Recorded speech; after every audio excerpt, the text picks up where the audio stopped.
Welcome to the Retro Graveyard, the show where each week we take a different piece of old, discontinued video game hardware back from the grave to give it a retrospective, and this week we're going to be taking a look at the Game Boy Color.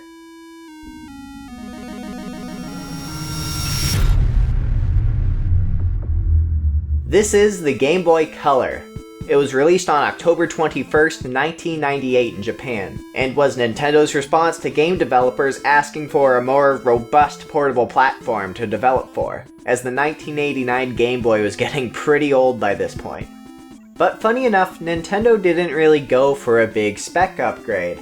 The Game Boy Color, like the original Game Boy, uses a Z80 processor manufactured by Sharp. The only difference with the Color is that it's clocked at 8 MHz instead of 4. The Color is also the first Game Boy to offer the luxury of taking only 2 AA batteries. The original Game Boy took 4 AA batteries, and the Pocket took 2 AAAs, which isn't that bad, but AAAs are a little harder to find.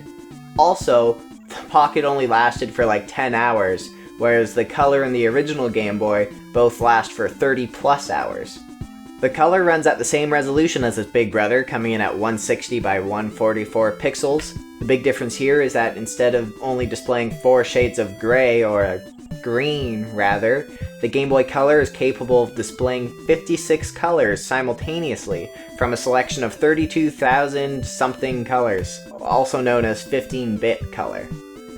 Besides keeping costs low, Nintendo's decision to only modestly update the Game Boy line with the Color meant that they were able to make the thing completely backwards compatible with the entire Game Boy library. This was definitely instrumental to their ongoing success. Back on the subject of color, in addition to being able to play the new Game Boy Color games in beautiful 15-bit color, the Game Boy Color was also capable of adding color to existing Game Boy games.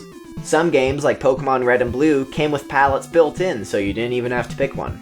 There is also a technical trick that some developers utilized called High Color Mode that allowed the Game Boy Color to display up to 2,000 colors on the screen at once.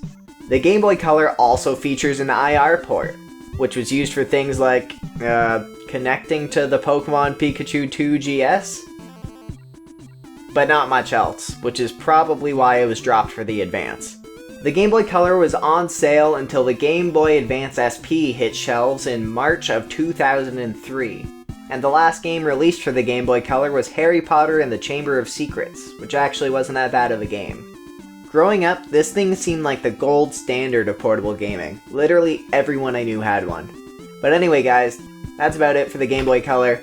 If you had one, be sure to let me know what you thought of it, leave a comment, and if you liked this video, as always, subscribe, thumbs up, follow us on Twitter, all that stuff. Alright guys, thanks for watching. More Retro Graveyard soon.